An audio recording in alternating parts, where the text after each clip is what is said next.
జగిత్యాల జిల్లాలో 5 ఏళ్ల పాప హత్యకు సంబంధించినటువంటి వివరాలు ఇప్పుడు నేను చెప్పబోతున్నాను. ఇలాంటి ఘటనలు తలుచుకుంటేనే హృదయం ద్రవించిపోయేటువంటి ఘటన.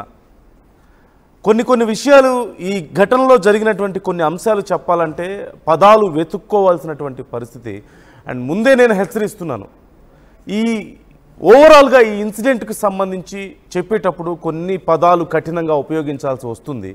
అలాగే ఈ ఇన్సిడెంట్ కూడా మిమ్మల్ని కొంచెం బాధ పెట్టవచ్చు, కలిచి వేయవచ్చు. కాబట్టి వీక్షకులు ఒకసారి ఈ విషయాలను పరిగణలోకి తీసుకోవాలి. ఇక విషయంలోకి వెళ్దాం. జగిత్యాల జిల్లాలో 5 ఏళ్ల పాప హత్యకు సంబంధించి సంచలన విషయాలు బయటకు వస్తున్నాయి. హితీక్ష గొంతు కోసి చంపేసిన వ్యక్తి ముందు ఎవరెవరో అనుకున్నారు, పక్కింటి వ్యక్తి అనుకున్నారు, అతన్ని విచారించారు. కానీ చివరికి తెలిసింది తన పిన్నే, సొంత అమ్మలా చూసుకోవాల్సినటువంటి పిన్నే 5 ఏళ్ల పాపను అత్యంత పాశవికంగా గొంతు కోసి ఆ పాప ప్రాణాలు తీసింది.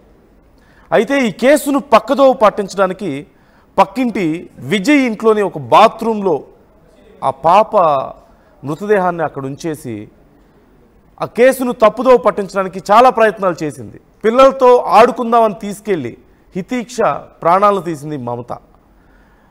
మమతకి సంబంధించి కూడా చాలా విషయాలు బయటకు వస్తున్నాయి. ఈ సందర్భంగా మమత MBA పూర్తి చేసి కంప్యూటర్ ఆపరేటర్గా ఒక ప్రైవేటు ఉద్యోగం చేస్తుంది. అయితే వాళ్ళంతా కూడా ఉమ్మడి కుటుంబం, 2 అన్నదమ్ములకు పెళ్ళయింది. అందులో ఒక బ్రదర్ వైఫే ఈ మమత. ఆన్లైన్ బెట్టింగ్ కోసం అని చెప్పేసి, బిట్కాయిన్లో ఇన్వెస్ట్ చేయడం కోసం అని చెప్పేసి 20 లక్షల రూపాయలు పోగొట్టింది మమత. అయితే ఈ విషయానికి సంబంధించి ఇంట్లో వాళ్ళు కాస్త గట్టిగా ప్రశ్నించడంతో మమత హర్ట్ అయిపోయి, మమత బాధపడి తనకి విలువ దక్కకుండా పోయిందని, తన తోటికోళ్లకు మాత్రం విలువ దక్కుతుందంటూ ఈర్ష్య పెంచుకుంది. ఈ విషయానికి సంబంధించి తనకున్నటువంటి ఆక్రోశాన్ని ఎలా చూపించాలో తెలియక, ఎవరి మీద చూపించాలో తెలియక చివరికి ఈ 5 ఏళ్ల పసికందు మీద తన కోపాన్ని, తన ఆక్రోశాన్ని వెళ్ళగక్కింది. చివరికి ఆ పసికందు ప్రాణాలు తీసే వరకు వెళ్ళింది. తీరా చూస్తే పక్కింట్లో ఉన్నటువంటి వ్యక్తి మీద ఆ నెపాన్ని నెట్టే ప్రయత్నం. అంటే తన ఇంట్లో చేస్తే, లేదంటే ఇంకెక్కడైనా చేస్తే అనుమానం వస్తుందేమో, చాలా తెలివిగా పక్కింటి బాత్రూంలో ఈ పని చేస్తే పక్కింటి వ్యక్తి మీద అనుమానం పడతారు. అతను ఎలాగో తాగుబోతూ, మందుకి బానిసై ఉన్నాడు కాబట్టి సహజంగా అతని మీదకి వెళ్తుంది అని చెప్పేసి ప్రయత్నాలు చేసి ఆ పాప ప్రాణాలు తీసి, ఏమీ తెలియనట్లుగా తిరిగి మళ్ళీ అదే కుటుంబ సభ్యులతో కలిసి పాప కనిపించడం లేదు అంటూ కన్నీరు మున్నీరుగా ఏడుస్తున్నటువంటి విజువల్స్లో కూడా మనం చూడొచ్చు. RTV మీకు చూపిస్తున్నటువంటి విజువల్స్లో తల్లి గుండెలు పగిలేలా ఏడుస్తుంటే, ఆ తల్లి కంటే ఎక్కువగా తల బాదుకుంటూ ఏడుస్తున్నటువంటి ఆ వ్యక్తిని మనం చూస్తున్నాం కదా. తనే పాప, 5 ఏళ్ల పాప, కన్న కూతురులా చూసుకోవాల్సినటువంటి పాప ప్రాణాలను అత్యంత పాశవికంగా, దారుణంగా గొంతు కోసి ప్రాణాలు తీసినటువంటి యువతి చూస్తున్నాం కదా. ఎంత దారుణంగా, ఎంత బాగా డ్రామా ఆడుతుందో చూస్తున్నాం కదా. సొంత తల్లి గుండెలు పగిలేలా ఏడుస్తుంటే అంతకంటే ఇంకా ఎక్కువగా ఏడవడానికి ప్రయత్నిస్తూ, తల బద్దలు కొట్టుకోవడం ఏడవడానికి ప్రయత్నిస్తున్నటువంటి ఆ యువతిని మనం చూస్తున్నాం. ఈ నేపథ్యంలో పోలీసులు ముందుగా పక్కింటి వ్యక్తిని అనుమానించి అతన్ని విచారించారు. అయితే తర్వాత పోలీసులకు తెలిసింది అసలు వ్యక్తి ఇతను కాదు, పాప ప్రాణాలు పోవడానికి ఇతనికి సంబంధం లేదు, కానీ ఇతని ఇంట్లో మాత్రం ఎవరో చేశారు అనేది రియలైజ్ అయ్యారు. ఆ తర్వాత కొద్దిగా విచారించుకుంటూ పోతే, ఆ విజయ్ని విచారించిన తర్వాత, పక్కింటి వ్యక్తి విజయ్ని విచారించారు. ఆ తర్వాత కొద్దిగా విచారించుకుంటూ పోతే అసలు క్రిమినల్ ఇక్కడ మమత, ఈ క్రిమినల్ మైండ్ అంతా కూడా మమతది అంటూ తెలిసింది. 2 అన్నదమ్ములు, రామ్, లక్ష్మణ్, 2 ఉన్నారు. వాళ్ళిద్దరికీ పెళ్ళయింది. రామ్ భార్య పేరు నవీన, లక్ష్మణ్ భార్య పేరు మమత. అయితే ఫినాన్షియల్గా కొంత బెటర్గానే ఉన్నారు వీళ్ళ ఫ్యామిలీ అంతా కూడా. తను MBA చేసి మమత ఒక కంప్యూటర్ ఆపరేటర్గా ఒక ప్రైవేట్ కంపెనీలో ఉద్యోగం చేస్తుంది. ఈ ఆన్లైన్ బెట్టింగ్ యాప్స్కి వ్యసనానికి అలవాటు పడి అలాగే బిట్కాయిన్లో ఇన్వెస్ట్మెంట్స్ అంటూ 20 లక్షలు పోగొట్టింది. ఇంట్లో వాళ్ళు ప్రశ్నించారు, అరిచారు, తిట్టారు. ఇలాంటి పని అసలు ఎందుకు చేసావంటూ నిలదీశారు. ఈ నేపథ్యంలో తను బాధపడింది. ఆ తర్వాత స్లోగా నవీనకు ఇంట్లో ఇంపార్టెన్స్ పెరగడాన్ని గమనించింది. తన తోటి కోడలకు ఇంపార్టెన్స్ ఎక్కువైపోతుంది, తనకి మాత్రం ఇంపార్టెన్స్ రావడం లేదు అంటూ నవీన మీద ఆక్రోశాన్ని పెంచుకుంది, కోపం పెంచుకుంది, పగను పెంచుకుంది. ఎలా తన పగను తీర్చుకోవాలి అనేది తెలియడం లేదు. నాకు చచ్చిపోవాలని ఉంది, ఇలాంటి ఒక బ్రతుకు నాకు బ్రతకాలని లేదు, ఇంట్లో విలువ లేదు, బయట విలువ లేదు అంటూ చాలామంది బంధువులకు ఫోన్ చేసి చాలాసార్లు మమత చెప్పినట్లుగా తెలుస్తోంది. అయితే ఒక సమయం తర్వాత తోటికోడల సంతోషాన్ని భరించలేక తనకంటే ఎక్కువ ఇంపార్టెన్స్ తోటికోడలకు రావడాన్ని చూసి తట్టుకోలేక ఎలాగైనా సరే ఆ సంతోషాన్ని పోగొట్టాలని చెప్పి మమత అనుకుంది. ఈ నేపథ్యంలోనే ఇలాంటి ఒక కర్కశమైనటువంటి రాక్షసత్వమైనటువంటి నిర్ణయం తీసుకుంది. 5 ఏళ్ల పాప మీద, పిన్ని అంటే తోటికోడలు కూతురు అంటే తనకు కూడా కూతురు లాంటిదే కదా, ఒకే ఇంట్లో ఉంటారు. పిన్ని అంటూ అమ్మతో సమానం పిన్ని అంటారు. పిన్ని అంటూ ఆ పాప రోజు అమ్మని పిలిచినట్లుగానే పిలుస్తుంది కదా, అమ్మతో ఆడుకున్నట్లుగానే పిన్నితో ఆడుకుంటుంది కదా. మరి కూతురు లాంటి ఆ పాపను, కూతురే ఒక రకంగా చెప్పాలంటే, అలాంటి పాపను అంత పాశవికంగా హత్య చేయగలిగినటువంటి అలాంటి ఒక హృదయం, రాక్షస హృదయం మరి ఎక్కడి నుంచి వచ్చిందో ఆ యువతికి. ఈ ఘటన ఇప్పుడు సంచలనంగా మారిందని చెప్పాలి. ఒక జగిత్యాల జిల్లాలోనే కాదు, రాష్ట్ర వ్యాప్తంగా కూడా ఇలాంటి ఒక రాక్షసత్వం ఒక అమ్మలో ఉంటుందా? ఆ యువతికి కూడా 2 పిల్లలు ఉన్నారు. అలాంటి ఒక తల్లి మనసు ఇంత దారుణంగా, ఇంత క్రూరంగా ఎలా చేయగలుగుతుంది అనేదే ఎవరికి అర్థం కావడం లేదు. ఈ అంశానికి సంబంధించి మా ప్రతినిధి చంద్రశేఖర్ ఉన్నారు. చంద్రశేఖర్, ముందుగా విజయ్ని అనుమానించారు పోలీసులు, విచారించారు. మరి విజయ్ కాదు అని ఎలా నిర్ధారించుకున్నారు? మమత అసలు ఎలా ప్లాన్ చేసింది? అలాగే చివరికి మమతే ఈ హత్య చేసింది, ఈ పని ఇంత దారుణమైన పని చేసిందని పోలీసులు ఎలా గుర్తించగలిగారు? ప్రస్తుతం అక్కడ పరిస్థితి ఏంటి? అసలు ఈ సొంత మనిషే, ఇంట్లో మనిషే, ఆ పాపను తల్లిలా చూసుకోవాల్సిన మనిషే ఇలాంటి దారుణానికి ఒడిగట్టిందని తెలిసి ఆ ఇంట్లో కుటుంబ సభ్యుల పరిస్థితి ఎలా ఉంది? ఎస్ నందు, హృదయ విదారకంగా మారినటువంటి జగిత్యాల జిల్లా కురుట్ల ఆదర్శ నగర్ కు సంబంధించినటువంటి హితీక్ష హత్య కేసులో సంచలనమైనటువంటి ట్విస్టులు వచ్చాయి. ముందుగా విజయ్ అనేటువంటి వ్యక్తి అదే గల్లీలో దాదాపు 50 మీటర్ల నుంచి 60 మీటర్ల దూరంలోనే ఈ నవీన మమతలు నివసిస్తున్నటువంటి గృహానికి సమీపంలో ఉంటుంది. అతను ఇటీవల కాలంలో మద్యానికి బానిసగా మారిపోయాడు. భార్య, కూతురు అతన్ని వదిలేసి వెళ్ళిపోయారు. ఒంటరిగా ఉంటున్నటువంటి ఈ వ్యక్తి వినాయక విగ్రహాలను తయారు చేసుకుంటూ ఉపాధి పొందుతున్నాడు. ఈ క్రమంలో గత 4 రోజుల క్రితమే నర్సంపేట, వరంగల్ ఉమ్మడి జిల్లాలో నర్సంపేటకి వెళ్ళిపోయాడు. అయితే ఆ డోర్ ఓపెన్ ఉంటుంది, బాత్రూమ్ డోర్ ఓపెన్ ఉంది, ముందు డోర్ ఓపెన్ ఉంది. మధ్యాహ్నం బానిస అయ్యాడు కాబట్టి అక్కడ ఎవరు లేరు, కేవలం ఆ నివాసానికి మాత్రమే, మెయిన్ డోర్ మాత్రమే తాళం వేసి ఉంది. ఈ క్రమంలో గత 4 మాసాల క్రితం జరిగినటువంటి ఘటన అసూయ, ద్వేషాలు, ఈర్ష్యతో కుమిలిపోయింది, రగిలిపోయింది ఈ మమత.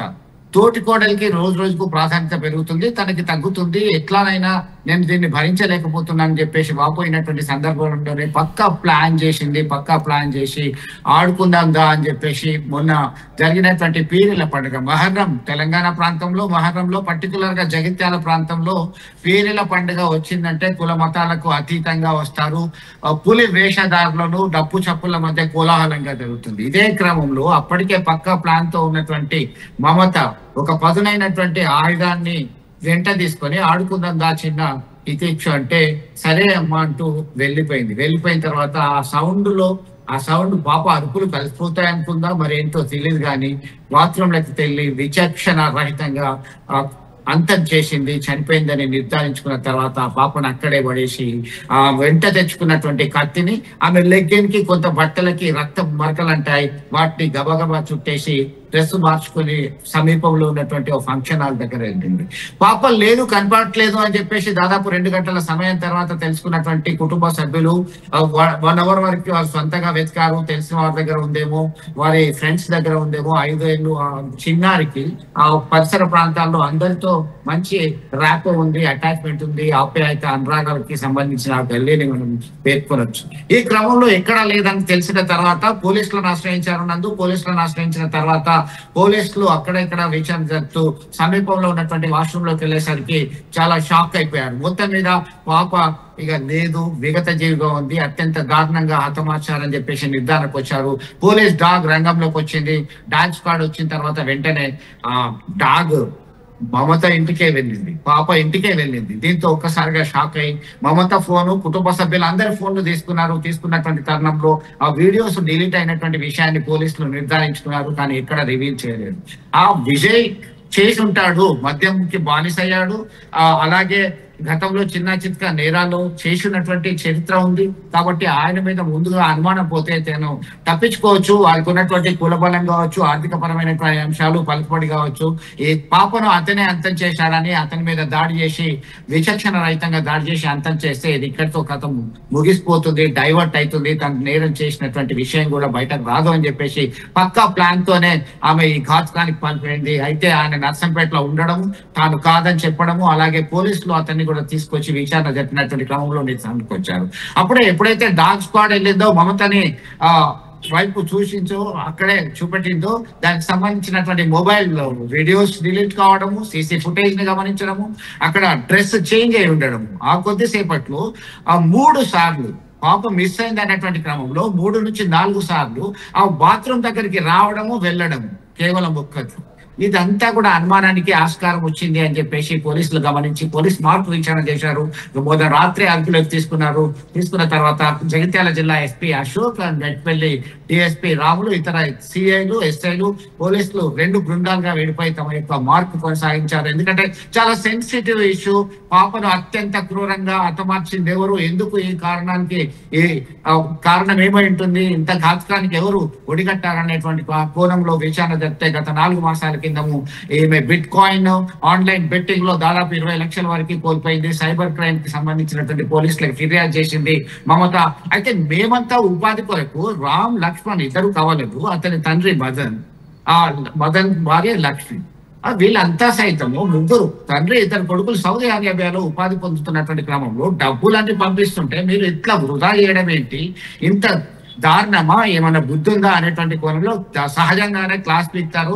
ఆ సహజంగానే క్లాస్ పీకినటువంటి నేపథ్యంలో కోపంతో, పగతో రగిలిపోయింది, ఆవేదనతో అక్కసు వెళ్ళగక్కింది. తనకి రాను ప్రాధాన్యత తగ్గుతుంది, నన్ను ఎవడు పట్టించుకోవట్లేదు. అదే సమయంలో నవీనకి ప్రాధాన్యత పెరుగుతుంది, ఆమెకి చాలా పెత్తనం చెలాయిస్తుంది అని చెప్పేసి రగిలిపోయినటువంటి క్రమంలోనే ఆమెకు సంతోషం ఎందుకు ఉండాలి అనుకుందో ఏంటో, కానీ ఆమె కూతుర్ని ఇలా విచక్షణ రహితంగా అంతమొందించింది. దీంతో పోలీసుల మార్క్ విచారణలో నిజాన్ని అంగీకరించినట్టుగా తెలుస్తుంది. నందు, ఇంత షాకింగ్ న్యూస్ ఎవరిని కదిలించినా ఒకటే చెప్తున్నారు, అల్లారు ముద్దుగా చలాకీగా ఉండేటువంటి పాప అందరితో కలివిడిగా ఉండేది. ఆ పాపను ఎవరైతే చంపేశారో వారికి ఇదే శిక్ష పడాలి అని చెప్పేసి సీరియస్ గా మండిపడుతున్నటువంటి పరిస్థితి, డిమాండ్ చేస్తున్నటువంటి పరిస్థితి. అయితే మైనర్ బాలిక కావడము, కొన్ని సెన్సిటివ్ ఇష్యూ కావడంతో ఆ నిందితురాలని మీడియా ముందు ప్రవేశపెట్టలేకపోతున్నారు. ఖచ్చితంగా ఆమెకి కఠిన శిక్ష పడేలా చేస్తారని చెప్పి పోలీసు వర్గాలు చెప్తున్నటువంటి సమాచారం. చంద్రశేఖర్, అంటే ఇంట్లో తోటికోడలి కూతురే, అంటే పిన్ని అని పిలుస్తూ ఉంటుంది, అంటే అమ్మతో సమానం అంటారు పిన్ని అంటే. మరోవైపు ఇంట్లో వాళ్ళ పరిస్థితి ఏంటి? సొంత ఇంట్లో మనిషే ఇలా ఇంత ఘాతుకానికి పాల్పడింది అని తెలిసిన తర్వాత వాళ్ళ పరిస్థితి ఏంటి? అలాగే తన హస్బెండ్ కానీ వాళ్ళందరూ కూడా అక్కడ ఇతర కంట్రీస్లో ఉండి డబ్బులు సంపాదిస్తున్నారు కదా, మామ, తన హస్బెండ్, అలాగే తన తోటికోళ్ళ హస్బెండ్, వీళ్ళంతా కూడా వాళ్ళ పరిస్థితి ఏంటి? అసలు వాళ్ళు ఏమైనా రెస్పాండ్ అయ్యారా ఈ అంశానికి సంబంధించి ఈ ఘటన తర్వాత, అసలు విషయం తెలిసిన తర్వాత? మీరు అన్నట్టుగా ఒక ఉమ్మడి కుటుంబంలో ఆప్యాయత అనురాగాలకి మారుపేరుగా ఉన్నటువంటి రామ్ లక్ష్మణ్ అంటే రామ్ లక్ష్మణ్ లాగానే ఉన్నారు.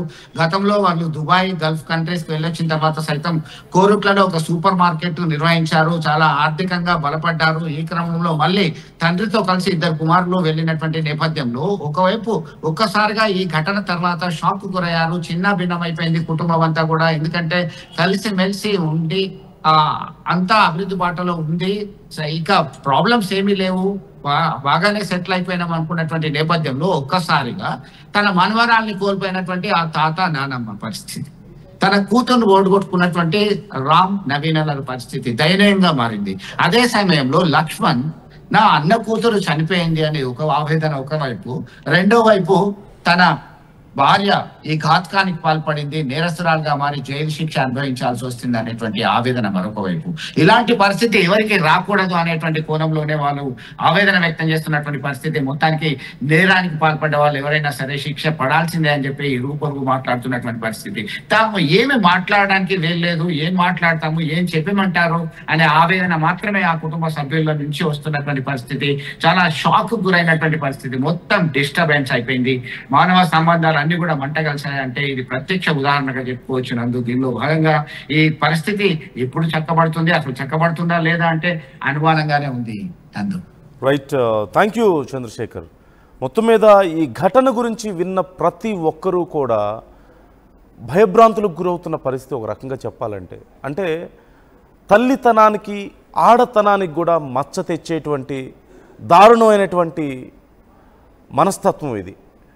సహజంగా తల్లి తండ్రి గురువు దైవం అంటారు.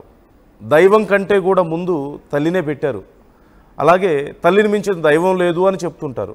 కానీ అంత గొప్ప స్థానంలో ఉండి తల్లి ఉండి కూతురు లాంటి ఒక 5 ఏళ్ల చిన్న పాప మీద ఇంత అఘాయిత్యానికి పాల్పడిందంటే ఈ మనస్తత్వాన్ని అసలు మనం ఎలా అర్థం చేసుకోవాలి? ఈ విషయానికి సంబంధించి మీరు కూడా మీ అభిప్రాయాలని ఆర్టీవీతో పంచుకోండి, కామెంట్ చేయండి. అసలు ఈ ఘటన పట్ల మీ అభిప్రాయం ఏంటి?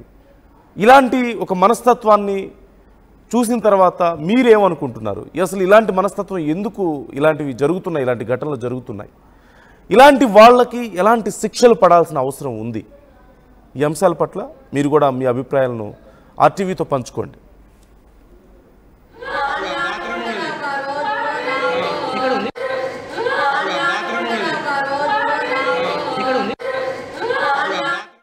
తెలుగులో ఫాస్టెస్ట్ న్యూస్